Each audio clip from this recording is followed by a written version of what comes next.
લીવરના ગંભીર રોગ સિરોસિસમાં એમોનિયા નામનું એક ઝેર મગજ માટે મોટો ખતરો બની શકે છે. પણ દાયકાઓથી ડોક્ટરોએ વાતને લઈને મૂંઝવણમાં હતા કે આને બરાબર માપવું કેવી રીતે. હવે એ બધું બદલાવા જઈ રહ્યું છે. આજે આપણે એમોનિયા માપવા માટેની પહેલી આંતરરાષ્ટ્રીય નિયમ પુસ્તિકા વિશે વાત કરીશું, જે દર્દીઓની સારવારમાં એક મોટો બદલાવ લાવી શકે છે. તો ચાલો જોઈએ કે આજે આપણે શું સમજવાના છીએ. આપણે એમોનિયાની મૂળ સમસ્યાથી શરૂ કરીશું, પછી જોઈશું કે કેવી રીતે દુનિયાભરના નિષ્ણાતોએ ભેગા મળીને એક ઉકેલ શોધી કાઢ્યો, અને અંતે જાણીશું કે આ નવા નિયમોનું ખરેખર મહત્વ શું છે. સૌથી પહેલાં એ સમજીએ કે આખી સમસ્યા શું હતી. એવી કઈ ગૂંચવણ હતી જેને ઉકેલવાની આટલી બધી જરૂર પડી? જુઓ, એમોનિયા એક એવું ઝેર છે જે સિરોસિસના દર્દીઓમાં બને છે. જ્યારે લીવર બરાબર કામ ન કરી શકે ત્યારે આ ઝેર લોહીમાં ભળીને સીધું મગજ સુધી પહોંચી જાય છે, અને ત્યાં એ મગજની કામગીરીને ખોરવી નાખે છે, જેને મેડિકલ ભાષામાં હેપેટિક એન્સેફેલોપેથી કહેવાય છે. તો અહીં એક મોટો સવાલ એ થાય છે, જો ડોક્ટરોને ખબર જ હતી કે એમોનિયા આટલું ખતરનાક છે, તો પછી તેના ટેસ્ટને લઈને આટલો બધો વિવાદ અને આટલી બધી મૂંઝવણ કેમ હતી? આ ગૂંચવણ પાછળ મુખ્યત્વે 3 કારણો હતા. એક, દરેક લેબની ટેસ્ટિંગ કરવાની રીત અલગ હતી. બીજું, જે રિપોર્ટ આવતો એનો મતલબ દરેક જણ અલગ કાઢતા હતા. અને સૌથી મોટી સમસ્યા, ડોક્ટરો પાસે કોઈ એક સ્ટાન્ડર્ડ ગાઈડલાઈન જ નહોતી.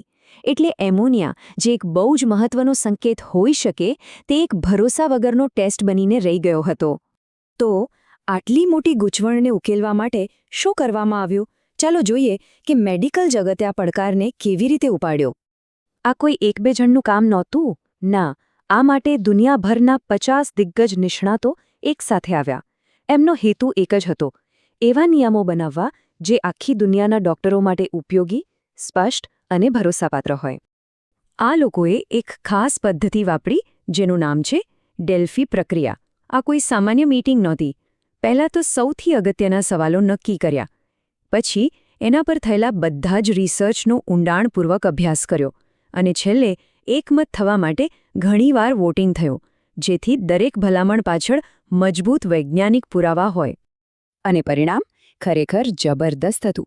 જે 25 મુખ્ય પ્રશ્નો હતા, એ બધા પર 90%થી વધુ નિષ્ણાતો એકમત થયા. મતલબ કે આ કોઈ નાનો સૂનો નિર્ણય નહોતો, પણ એક મજબૂત વૈશ્વિક સહેમતિ હતી. તો હવે આપણે ઉકેલના પહેલા અને સૌથી મહત્વના ભાગ પર આવીએ છીએ. જો ટેસ્ટ જ બરાબર ના થાય તો રિપોર્ટનો કોઈ મતલબ નથી. એટલે સૌથી પહેલા માપનને જ બરાબર કરવું. અને અહીં એક ચોંકાવનારી વાત સામે આવી.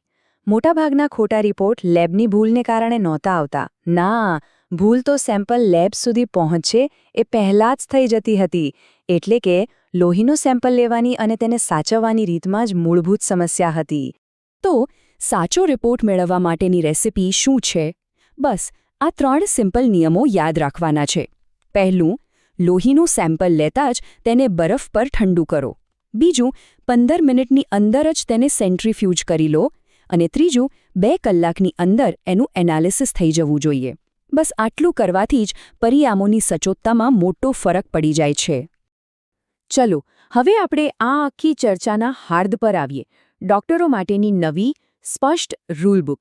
એમોનિયા ટેસ્ટનો ઉપયોગ ક્યારે અને કેવી રીતે કરવો. આ નવી ગાઈડલાઇન્સમાં મુખ્યત્વે 2 અલગ પરિસ્થિતિઓ પર ધ્યાન અપાયું છે. એક, એ દર્દીઓ માટે જેઓ હોસ્પિટલમાં દાખલ નથી, અને બીજું, જેઓ હોસ્પિટલમાં ગંભીર હાલતમાં છે. બંને માટે એમોનિયાનો ઉપયોગ અલગ રીતે થાય છે. પહેલા વાત કરીએ એવા દર્દીઓની જેઓ સ્ટેબલ છે, એટલે કે હોસ્પિટલની બહાર છે. એમના માટે એમોનિયાનું લેવલ એક પ્રકારની અર્લી વોર્નિંગ સિસ્ટમ જેવું કામ કરે છે.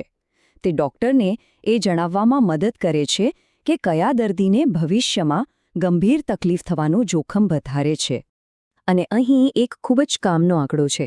જો કોઈ સ્ટેબલ દર્દીનું એમોનિયા લેવલ નોર્મલ કરતાં 1.4 ગણું વધારે આવે તો એ એક મોટી લાલ ઝંડી છે.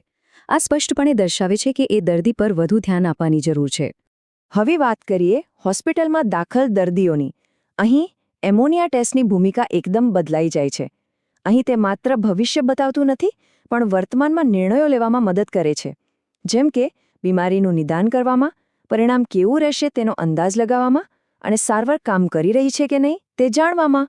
તો ચાલો હવે થોડું ઝૂમ આઉટ કરીએ અને સમજીએ કે આ બધી મહેનતનું મોટા ચિત્રમાં શું મહત્વ છે. આ નિયમોથી ખરેખર શું ફરક પડશે?